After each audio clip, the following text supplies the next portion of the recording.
8월의 세 번째 주일입니다.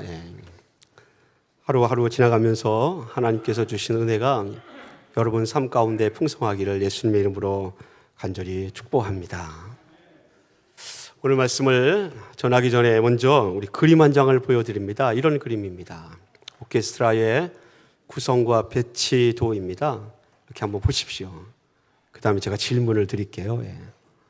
피아노가 어디 있고, 플룻이 어디 있고, 또 첼로가 어디 있는지, 팀파니는 어디에 있는지 이렇게. 자, 악기들이 어디에 있는지 그 위치를 알 수 있는 그림입니다. 근데 여러분께 어디에 오케스트라의 악기들이 있는지 그 위치를 알기 위해서 보여드린 그림은 아닙니다. 그림을 보여드린 이유가 있습니다. 이 그림을 이렇게 쭉 보셨는데 악기들이 다 같은 종류가 서로 이렇게 뭉쳐 있습니다. 다 모든 악기들이 같이 뭉쳐 있는데 한 악기는 나뉘어 있습니다. 그 악기가 뭐죠? 바이올린입니다. 그렇죠? 바이올린은 제1 바이올린과 2 바이올린으로 나눠져 있습니다. 이 제2 바이올린에 대한 유명한 이야기를 여러분께 하나 소개하고자 합니다. 여러분 레오나르도 하면 그 다음에 나오는 이름이 뭐죠? 레오나르도 다빈치. 역시 1부 예배나 2부 예배가 똑같네요. 이 유명한 조각가 레오나르도 하면 다빈치가 생각납니다. 또 다른 사람 누가 있을 거예요? 레오나르도? 역시 찬양대에서 정답이 나오네요. 어떤 분은 레오나르도 디카프리오 영화배우 이름이 나오더라고요. 역시 찬양대. 제가 오케스트라 그림을 보여드렸으니까 정답은 여기에 있겠죠. 그 유명한 지휘자이며 뉴욕 필하모니의 음악 감독이었던 번스타인입니다. 그분의 얼굴 사진입니다. 지금은 돌아가셨지만 대부분의 클래식 음악가들에 있어서 유명한 사람들은 유럽에서 공부한 사람들이 대부분입니다.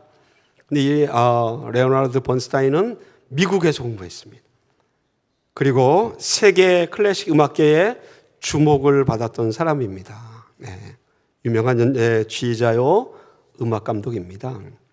이 레오나르도 번스타인이 남긴 유명한 이 제2 바이올린에 대한 이야기가 있습니다. 한 사람이 찾아가서 물어봤습니다. 오케스트라에서 어떤 악기가 지휘하기 가장 어렵습니까? 이렇게 물어봤더니 그 대답이 제2 바이올린입니다. 라는 대답입니다. 그 이유는 제2 바이올린 연주자들이 다 제1 바이올린으로 파트를 옮길 수 있는 기회가 있다면 바꾸기를 원하기 때문입니다. 라는 대답입니다. 여러분 제1 바이올린과 제2 바이올린은 우리 찬양대의 소프라노하고 엘토와 같이라고 이렇게 비유할 수 있습니다. 소프라노 하면 사람들에게 화려하게 들리고 귀를 자극하고 멜로디들을 따라가게 하지 않습니까? 그래서 우리 귀에 익숙합니다. 그런데 엘토는 이게 부르는 건가 만 건가 있는 듯 많은 둥. 엘토에 계신 분들 이렇게 묻고 싶어요. 여러분도 혹시 내가 높이 올라가는 거 가능하면 소프라노 되길 원하지 않습니까? 혹시?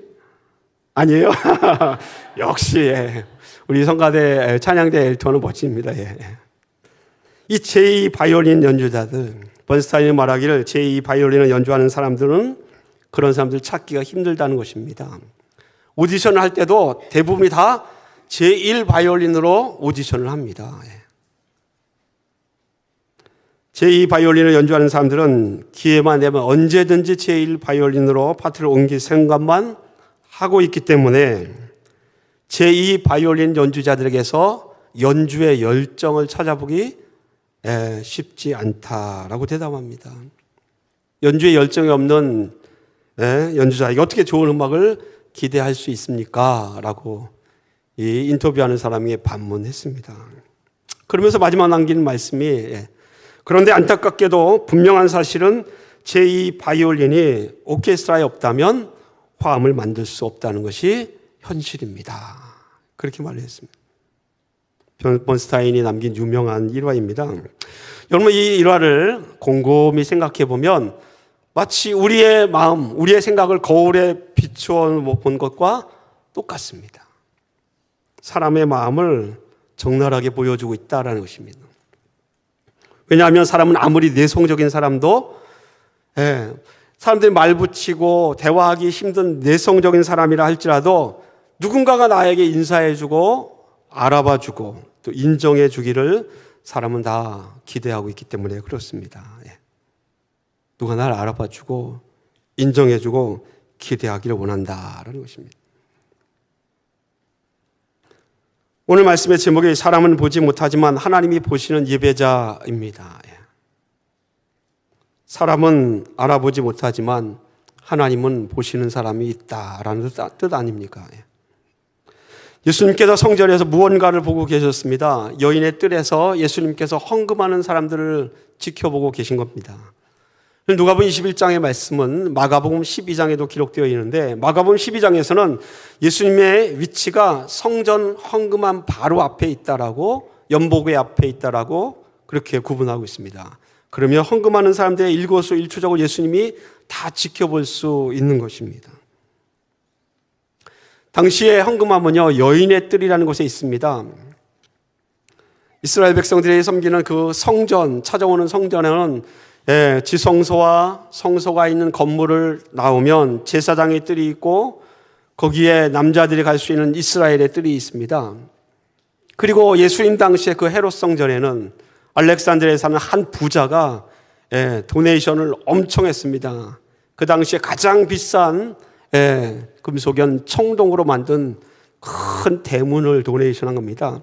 그 대문의 이름이 니카노르의 문이라고 합니다. 그 문을 나오면 거기에 여인의 뜰이 있습니다. 이 여인의 뜰은 사람들이 가장 많이 모이는 공간입니다. 여인들만 가는 뜰이 아니라 여인들이 갈 수 있는 마지막 단계의 장소입니다.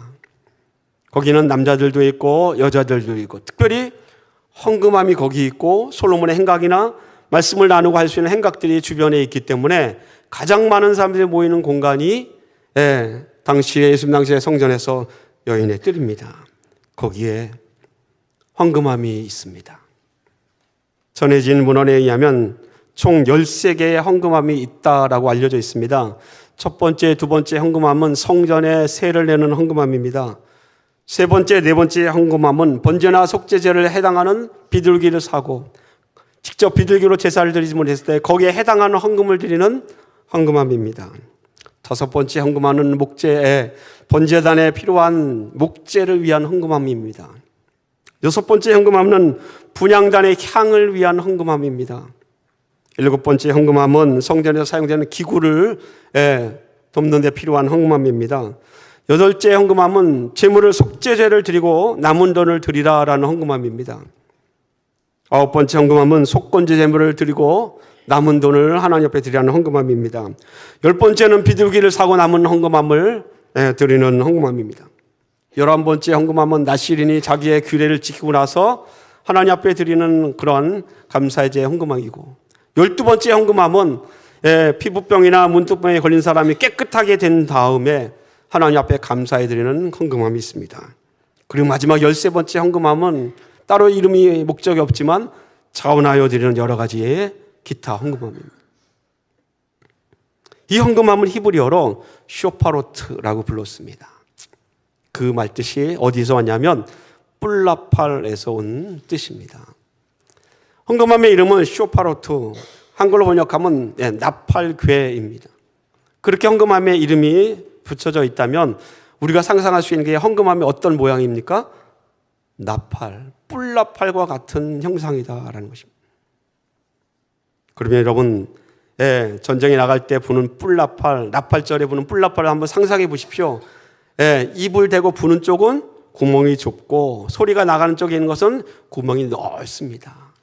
헌금함이 그렇게 되어 있다는 것은 헌금을 드리는 곳에는 동전 하나 들어갈 수 있는 작은 구멍이고 헌금이 떨어지는 곳에는 그 넓은 공간으로 되어 있다는 것입니다. 그러면 헌금을 하고 나서 다시 헌금을 회수해서 꺼낼 수 있습니까? 못 꺼내죠. 그렇죠. 헌금을 했으면 다시 거둘 수가 없습니다. 손이 안 들어가니까요. 혹자들은 말하기를 고대의 이스라엘에 그렇게 나팔 모양의 헌금함이 있는 것은 혹시라도 도둑이 있을까 봐. 그렇죠? 헌금을 하고 나서 큰 괴짝이면 헌금하고 나서 다른 사람이 헌금한 것까지 가져갈까 봐 그렇게 하지 않았나라고 추정하는 사람도 있습니다. 어쨌든 헌금함은 이 나팔괴 소파로트라는 이름처럼 입구는 작고 그 안은 넓습니다. 그런데 문제가 한 가지 있는 것이 이 헌금함이 만들어진 재질이 금속입니다. 근데 그 당시에는 지폐가 없지 않습니까? 헌금을 하면 다 동전입니다. 금속으로 만든 동전을 금속으로 만들어지는 이 헌금함에 헌금을 하는 것입니다. 그럼 우리가 상상할 수 있는 것이 소리가 납니까? 안 납니까? 소리가 잘 들리죠. 부자가 헌금을 동전 10개를 하면 10번 소리가 들리는 겁니다. 랩돈처럼 랩돈을 100개를 한다고 하면 100개를 하면 그냥 100개가 부어지는 동안 촤르르 소리가 계속 납니다. 하지만 오늘 나와 있는 것처럼 이 가난한 과부가 헌금하는 것처럼 동전 2개, 2랩돈을 헌금하면 그냥 짤랑짤랑하고 끝입니다. 제가 왜 이 말씀을 드리냐면 헌금을 할 때에 누가 헌금을 하는지 얼마나 하는지 대충 감을 잡을 수 있는 거죠. 예수님께서 지금 헌금하고 있는 사람들을 지켜보고 있습니다. 부자는 많이 헌금을 했습니다. 소리가 끊이질 않습니다. 돈 들어가는 소리가. 그런데 조용히 올라오는 가난한 과부가 헌금을 하는데 짤랑짤랑 2랩돈의 헌금을 한 것입니다. 헌금을 많이 하는 사람들은 주변 사람들의 시선, 주목을 받았을지도 모릅니다. 야, 저 사람 정말 헌금 많이 하는구나. 소리가 끊이질 않네. 그런데 예수님께서 예수님의 시선을 끌었던 사람은 부자의 헌금이 아니라 2랩돈 동전을 했던 이 가난한 과부의 헌금이 예수님의 눈길을 끌었습니다.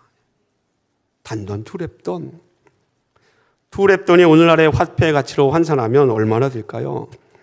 역사적인 고증에 의하면 당시에 1데나리온, 노동가 열심히 하루 동안 일해서 벌었던 임금, 그것이 1데나리온인데 그 1데나리온이 랩돈으로 환산하면 약 128랩돈이라고 그렇게 추정할 수 있습니다.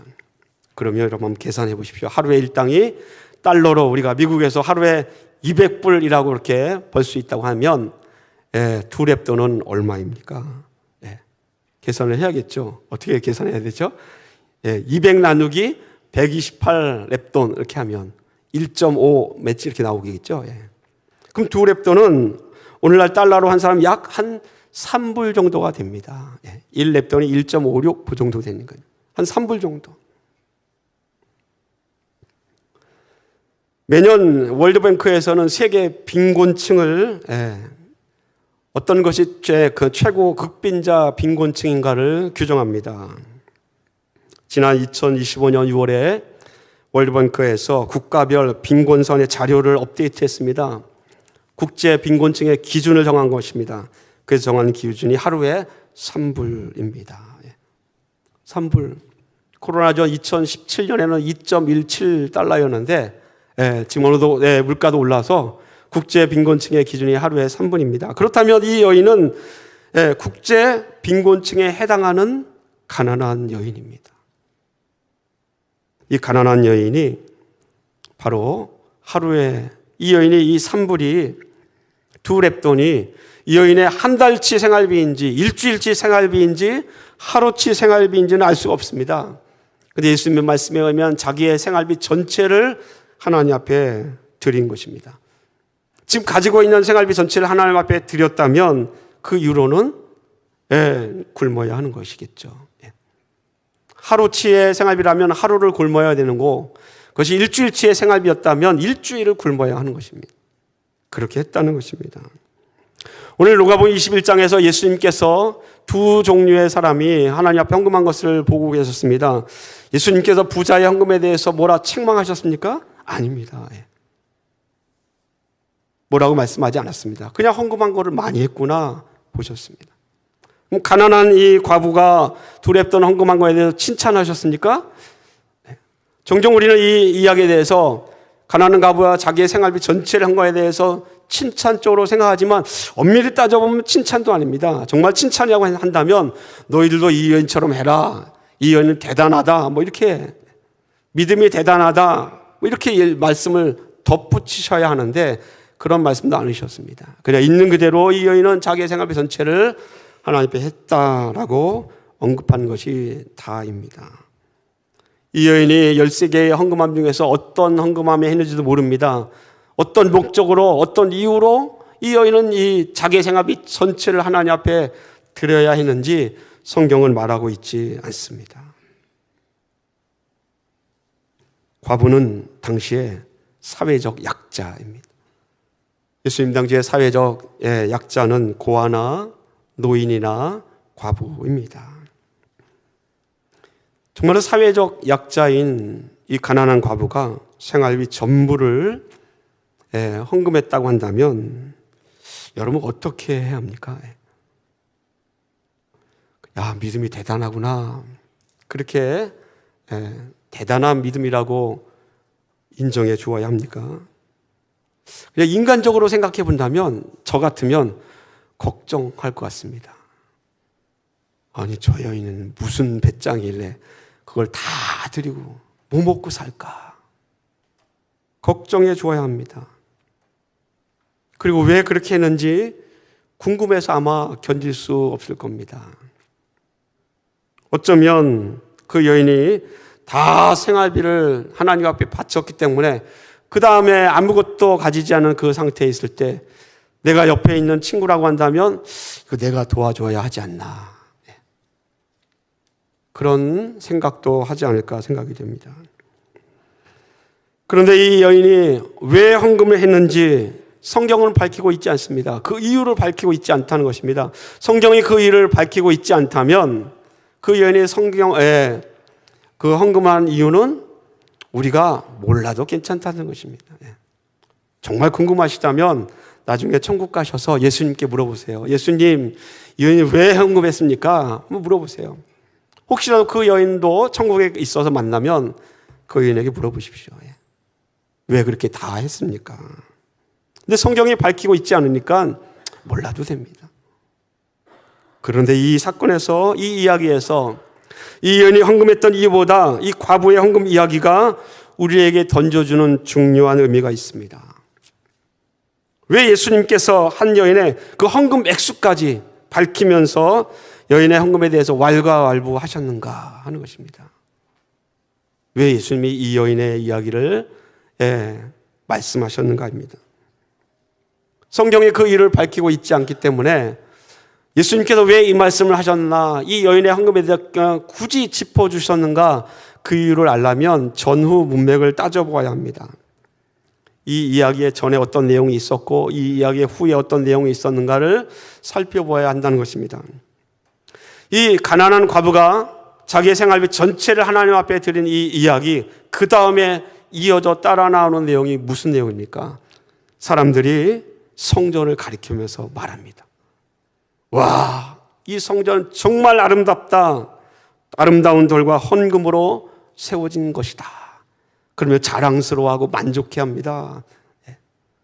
내가 드린 헌금, 우리가 드린 헌금으로 이 성전이 세워졌다라고 자랑스러워 만족해했다라는 것입니다. 그런데 그 말씀을 옆에서 들으신 예수님께서 뭐라 말씀하십니까? 6절 말씀에 이렇게 기록되어 있습니다. 너희 보는 이것들이 날이 이르면 돌 하나도 돌 위에 남지 않고 다 무너뜨려지리라. 예수님 지금 어떤 분위기가 어떤 것인지 여러분 짐작이 가십니까? 사람들이 다 좋아합니다. 야, 이 아름다운 성전, 이 멋진 성전, 우리가 이렇게 정말 애를 쓰고 다 드렸던 하나님의 성전, 그렇게 만족해하고 자랑스러운데 예수님 옆에서 초를 치시는 말씀을 하신 겁니다. 너희들이 보고 있는 이 자랑스러운 성전, 날이 이르면 돌 하나도 돌 위에 남지 않고 다 무너진다. 찬물을 확 끼얹는 말씀 아닙니까? 그것이 바로 이 가난한 과부의 이야기 그 다음에 나오는 이야기입니다. 이 가난한 과부의 이야기 그 전에는 어떤 말씀이 성경에 기록되어 있습니까? 누가복음 20장을 봐야겠죠. 누가복음 10장 46절은 이렇게 기록되어 있습니다. 긴 옷을 입고 다니는 것을 원하며 시장에서 문안받는 것과 회당의 높은 자리와 잔치의 윗자리를 좋아하는 서기관들을 삼가하라. 무슨 뜻입니까? 사람들의 관심을 받고 사람들의 인정을 받고 알아주는 자리에 있는 사람들, 그 중에 한 사람 서기관들을 경계하라, 조심하라 라는 것입니다. 그리고 이어진 47절 말씀은 이렇게 기록되어 있습니다. 그들은, 이 서기관들은 과부의 가산을 삼켰다. 가난한 과부의 재산을 착취하고 뺏었다라는 것입니다. 외식으로 길게 기도하니 그들이 더 엄중한 심판을 받으리라. 겉으로 보기에는 종교적 외식과 보여주기 신앙식으로 살고 있는 그들, 서기관들을 책망하시는 말씀입니다. 그들의 외식을 지적하며 그들에게 더 큰 하나님의 심판이 있을 것임을 예수님께서 경고하시며 선포하신 말씀입니다. 그때 등장했던 단어가 그들은 과부의 가산을, 재산을 삼켰다라는, 사람들의 인정을 받고 주목을 받는 자리, 어떻게 보면 그 당시에 종교 지도자급에 해당하는 그 사람들이 사회적 약자인 과부의 재산을 착취했다, 뺏었다라는 것입니다. 고대문에 보면 실제로 2000년 전에 당시의 서기관들의 죄를 지적하는 것들이 있습니다. 과부들은 남편이 없기에 경제적 기반이 없습니다. 그러나 남편이 남긴 재산이 있다 하면 그때 서기관들이 이 과부들에게 가서 종교적 권위를 이용하여서 과부들에게 이렇게 얘기합니다. 당신의 재산을 우리가 관리해 주겠습니다. 시작은 그렇게 했지만 나중에 가서는 결국 그 재산을 하나님께 기부하십시오. 그렇게 했다는 것입니다. 서기관들이 2000년 전에 실제로 그런 일들이 있었다는 것입니다. 그럼 예수님께서 이 누가복음 20장 46절 47절에 말하는 이 서기관 죄를 지적하는 것은 그 당시에 실제 있었던 죄악의 현상을 예수님께서 말씀하신 것입니다. 가난한 자의 갖고 있는 얼마 되지 않은 재산을 뺏는 그 당시의 종교 지도자들, 그 말씀을 예수님께서 하나님의 심판이 있을 것이다 라고 엄중하게 선포하시면서, 그리고 이어지는 말씀이 바로 헌금에 관한 이야기가 장면이 등장합니다. 그렇다면 이 과부의 헌금 이야기에서 우리가 생각하는 것은 예수님께서 이 말씀 누가복음 21장 1절로 4절 말씀을 통해서 헌금을 많이 해라, 전 재산을 하나님 앞에 생활비를 다 드려라, 그런 강조점 가운데, 배경 가운데 하신 말씀이 아니라는 것을 우리가 생각해 볼 수 있습니다. 앞에 있는 말씀도 뒤에 있는 말씀도 예수님께서 이스라엘 백성들을 향해서 하나님께서 경고하는 말씀이 들어있기 때문에 그렇습니다. 우리는 이 본문의 말씀을 통해서 두 가지 교훈을 가질 수 있습니다. 하나는 이 전원문 목송에서 예수님께서 말씀하신 그러한 경고입니다. 사회적 약자에 대한 착취나 악을 행하는 자에 대한 하나님의 심판의 말씀입니다. 그리고 그 심판의 대상이 되는 사람들이 평상시에는 사람들의 인정을 받고 사람들의 칭찬을 한 몸에 받고 사람들의 존경을 한 몸에 받고 있었던 사람들이었다라는 것을 우리에게 알려줍니다. 오늘날로 본다면 목사, 우리 교회 안에 보면 또는 직분자들입니다. 그들에 대해서 하나님께서 예수님을 통하여서 경고하고 있습니다. 또 하나의 교훈이 있다면 이 여인이 보여준 행동을 통해서 그 두 번째 교훈을 찾을 수 있습니다. 우리는 하나님은 자기를 찾는 자를 하나님께서 응답하시고 하나님을 사랑하는 자를 하나님께서 사랑하신다라는 것을 잘 압니다. 근데 우리가 하나님 당신을 사랑합니다라고 고백하지 않아도 하나님께서 우리의 마음과 생각을 꿰뚫고 계시기 때문에 하나님이 우리를 기뻐하시고 우리의 생각을 너무나 잘 아시는 분이 하나님 아니십니까? 그런데 이 여인의 행동이 다른 무엇보다도 두 랩돈을 했다, 생활비 전치를 했다가 중요한 것이 아니라 이 누가복음 21장에서 가장 중요한 것은 예수님의 시선을 끌었다라는 것입니다. 이게 중요합니다. 많은 사람들이 헌금을 하고 많은 사람들이 여인의 뜰에서 이리저리 다 자기 일로 바쁜 그 번잡한 곳에서 예수님의 시선을 끄는 여인이 되었다라는 것입니다. 그리고 이 여인의 행동을 통하여서 분명히 우리에게 교훈하고 있는 바는 간절한 마음, 자기의 모든 것을 다 내어놓으면서까지 하나님의 앞에 드렸던 이 여인의 마음이 하나님의 시선을 끌었다라는 것입니다. 저는 오늘 8월 세 번째 주 예배를 우리가 함께 드리고 있지 않습니까? 예배를 드리면서 우리는 예배를 드리기 전에 항상 하나님께서 이 예배의 시간에 임재하여 주옵소서, 임재라는 기도를 참 많이 하지 않습니까? 예배를 위하여 준비할 때 이곳에 오시옵소서, 성령으로 충만케 하여 주옵소서. 하나님께서 이곳에 오시리라고 이렇게 간청하는 기도를 우리는 종종 합니다. 그런데 이 여인은 다른 스타일로 하나님의 관심을 끌었습니다. 그 관심을 끌은 마음 무엇입니까? 하나님께 드린 이 여인의 아주 전폭적인 순수한 마음입니다.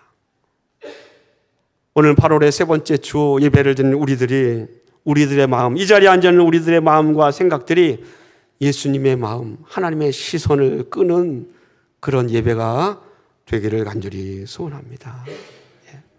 하나님의 마음, 하나님의 시선을 끄는 우리의 삶, 우리의 말투, 우리의 행동들, 내가 어떤 말을 하든지 어떻게 살든지 어떻게 하나님을 예배하고 찬양하든지 나의 행동이 예수님의 시선을 끄는 겁니다.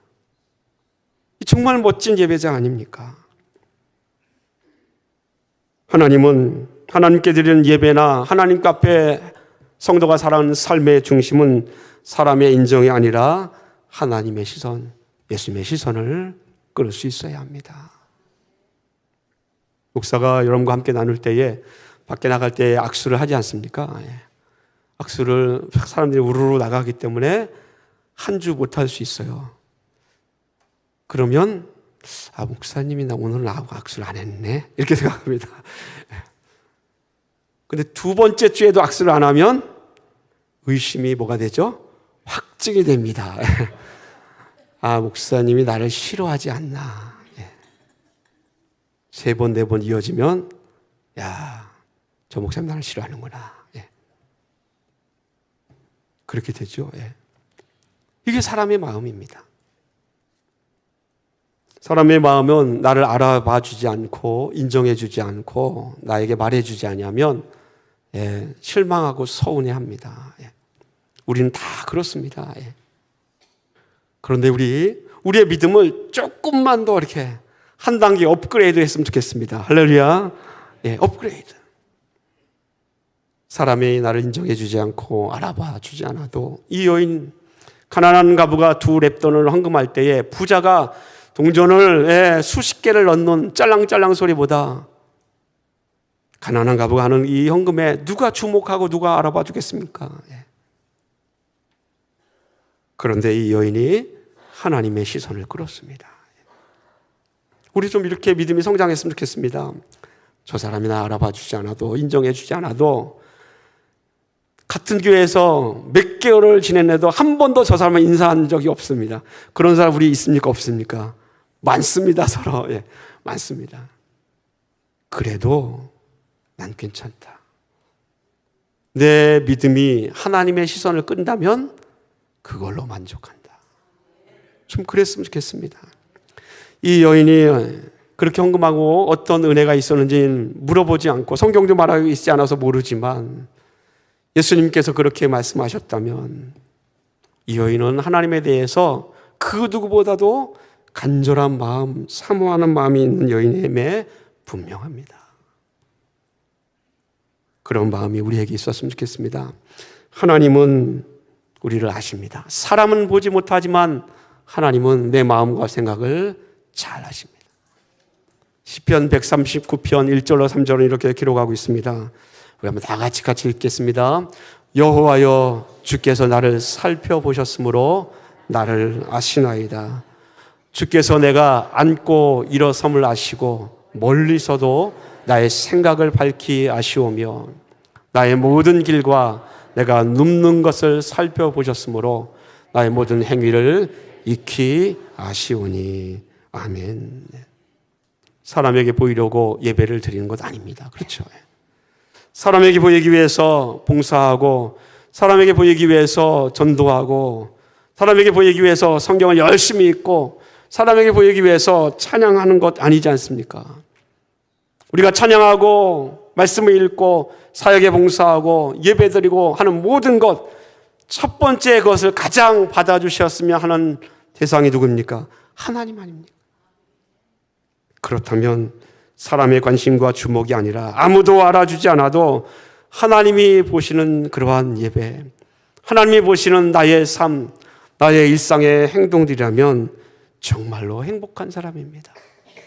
내 삶이 하나님의 시선을 끌 수 있다면 그 사람은 행복한 사람이라는 것입니다.